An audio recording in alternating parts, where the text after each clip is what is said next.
Hi guys, Mr. Yeager here. Recently showered, which is a random trivial fact, but there you go. That's why my hair looks like shit. So yes, welcome. Welcome to another channel update. We are in September. Bloody hell. This year's... I would like to have said shot by so fast, but then that would mean I would be kind of sad that it's shot by. But to be honest with you, with what's been going on this year, it's not so much a bad thing. So anyway, bit of a big update, bit of a sad update as well. So I'm going to try and categorize the big moments with the bad news first, but then somewhat of the good news second. So depending on your interpretation as well, I may ramble. It could be good or bad. So bad news first, at least from my perspective. Family has decided to, well, over the course of the coming months, they were sort of deciding on whether they wanted to move or not. And the house I'm living in has been sold, and it's looking like we've already found another place. This where is going to be in Devon area. So basically, it's a good chance that there may be a channel break coming up in the near future. More to the point, what I'm not a huge fan of is the instability. I'm not a huge fan of instability. Mainly because I've got a loan to pay for my car. I've got various other things that I'm sort of paying off at the moment. Well, your insurance and car and tax and all that jazz. So, it's not, and obviously with where I'm at the moment, obviously if I move, I'll have to try and find a way of getting transferred. If I'm lucky, I can get a transfer. If I'm not, I'm going to have to look for a new job, which is not fun. Because unfortunately where I live at the current moment, there isn't really a means for me to find a place. If there is, though, thank my lucky stars, but there we are. So, obviously that's the bad news. Quite a bit of bad news on that front, which I'm not happy about. But unfortunately, I don't really have control over this sort of circumstance. So, there is the bad news. The other bit of news, which for me is not bad because it's something fun, new and exciting, but depending on how you feel, it may be bad, is my Rome 2 Total War and my Shogun 2 Total War series will be the last I ever do of the Total War series. I've done Total War Let's Plays since my channel started, more or less, which is just over 8 years now. Bloody hell. And I feel like I've done them enough, and I feel like we're progressing and we're having fun, but it's just become more mundane and routine now, and I want to kind of spice things up a bit, and I've been talking about trying to spice things up in terms of content, but I've kind of been burnt out of the Total War series now. I'm kind of like, and to be honest with you, their latest games have just not impressed me at all. Three Kingdoms I tried for about maybe an hour, half an hour, 45 minutes, and I just instantly refunded it because it was just... Like, after that, I was just like, no, thank you. Not interested.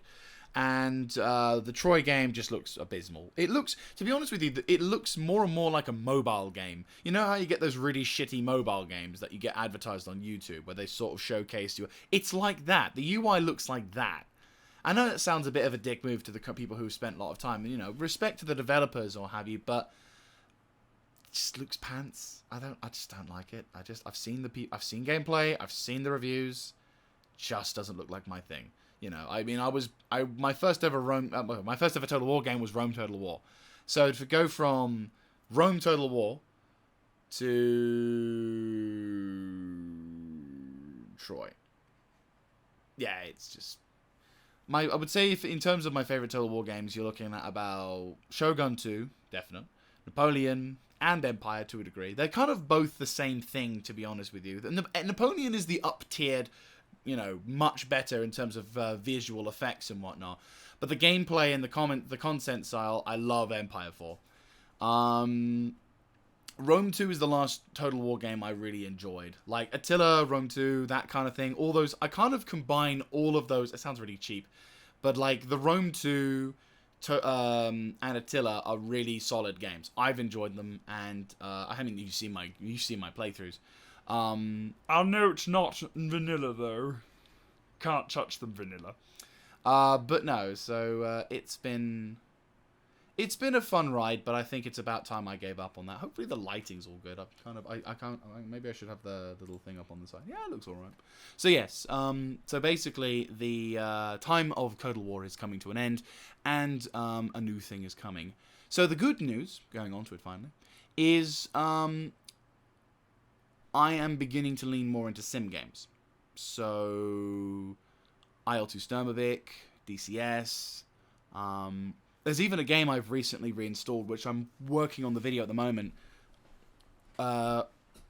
which works, which is one thing, which is incredible. I mean, you need to get the patch to get it to work on the PC systems, because since Microsoft installed that thing that stops you using old games with discs protection, you need to have like a compatibility patch. But it works, it's fine, and even the new system that I bought, which you'll be noticing here, works with it first time, and I'm like...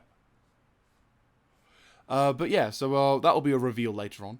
But yes, it's a very fun, it's an old game, but it's a game that I spent a lot of hours on when I was a kid, and it's something that I've sort of begun to reignite my passion for, if you will. So yeah, that's going on with that. So in terms of content, right now, it's just about, my door was moving and I'm like, it's gonna slam! But in terms of content, my main focus will be, well, obviously with regards to the move, I'm going to try and keep it fairly simple, just so that way if everything's, when I do inevitably get the message of, yep, we've got to stop doing YouTube for a bit and streaming for a bit, then you guys, I'll give you guys the heads up and like, thump, it closes down for a bit, which sucks fucking balls. But yeah, so, yeah, so basically, that's going to be... Hearts of Iron 4 is kind of a grey area, mainly because I've done it enough times, and I don't want to burn out of that.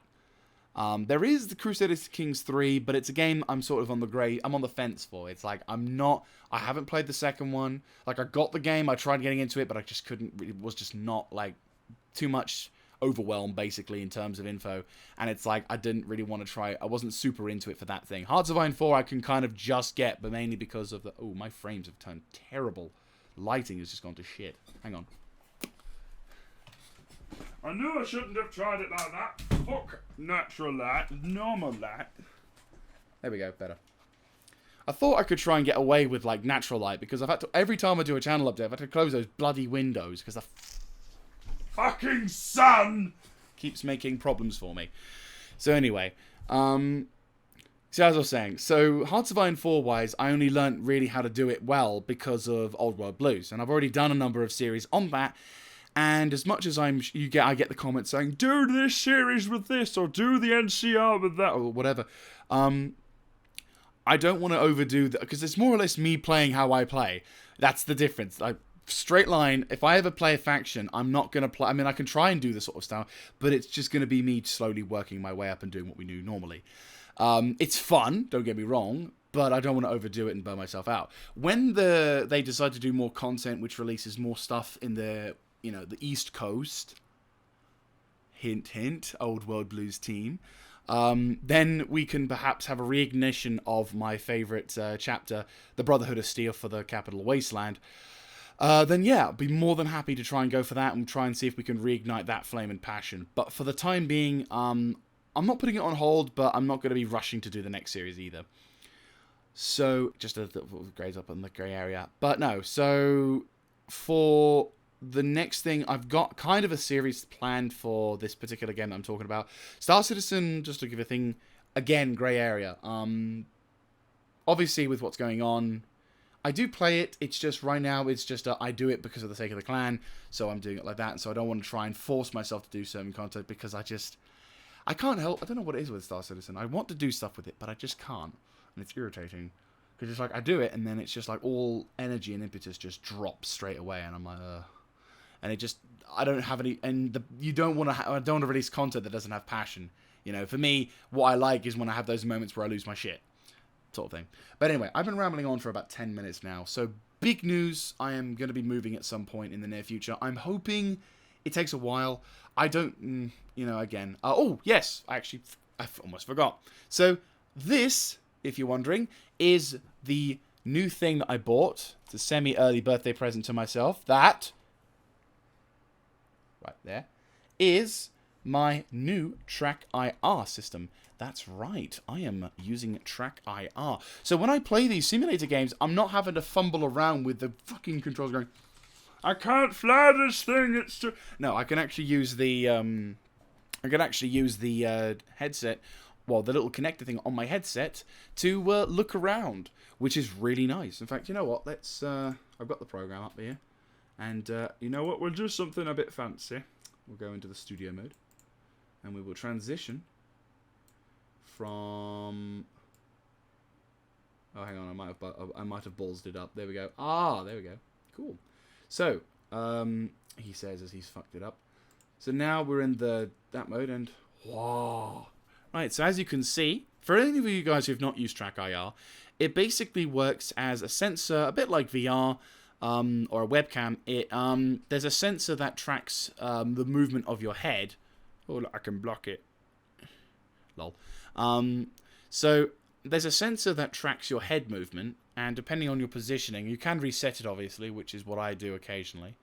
And what you want to have is your thing to be set off center, so that way, because if you have it apparently dead center, it mucks around with it. Whereas if it's offset, then it detects the sensors correctly, which is nice. So I'm still getting to grips with it, but I have set it up in a fairly basic form and fashion.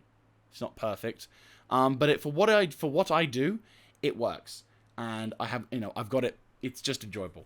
I'll obviously need to tweak some of the settings. I might need to have a button that just works without having to do whatever. But still, it's a lot of fun. I'm enjoying it, and yeah, I look forward to utilizing it more and things. Another cool thing about this, though, is that it works not just for one type of game like DCS. It also works for IL-2 Sturmovik, which some of you may have noticed. I've been live streaming IL-2 Sturmovik lately. So, yeah, it's looking a lot of fun, and I'm very much looking forward to utilizing this more. Maybe once, if I ever meet someone who has more experience with these sort of things, and Slashor is a pilot in the DCS world, it'd be brilliant to know. But anyway, so I'm going to transition now back over to the webcam. Trying to do this without hitting the stop recording button accidentally. Oh, that's fancy, that. So, yes, just move that away so I don't get motion sick. So, so basically, that's what's going to be happening so far. It is a shame about the moving process. I don't personally see a reason to move, but then again, mainly for the sake of, what's going on in the world at the moment. We're in a recession. Shit could go wrong. But, it is what it is, and maybe this will be a good thing, who knows. But regardless, I hope you guys have enjoyed, and I appreciate if any of you guys came to the content-wise because they were wanting me to primarily do Total War and other stuff. If you feel that you're no longer satisfied by that, by all means, feel free to unsubscribe. Bearing in mind, I still do have the series to complete. Like, I haven't finished Encircle the Black Sea or my Shogun 2 campaign. So I will be continuing on working on them, and I will be I'm releasing more episodes for Shogun 2 at some point. I've been kind of spamming you with a bit of these episodes, I admit, so I apologize for the lack of variety. But because we've still got a fair amount of stuff to do, and I kind of want to try and catch up to it, I will be, just to give you a heads up, small detail, chugging out a few more of these episodes when I can. There may not be much of a rhyme or reason to them, because obviously now with all the moving process, things might start to pick up, and I might want to try and release all the episodes before I inevitably have to move. So it's a bit of a, bit of a rough thing. So anyway, I will catch you guys on the next one. Thank you very much for watching, and I will see you then. This is Mr. Jaeger, signing out.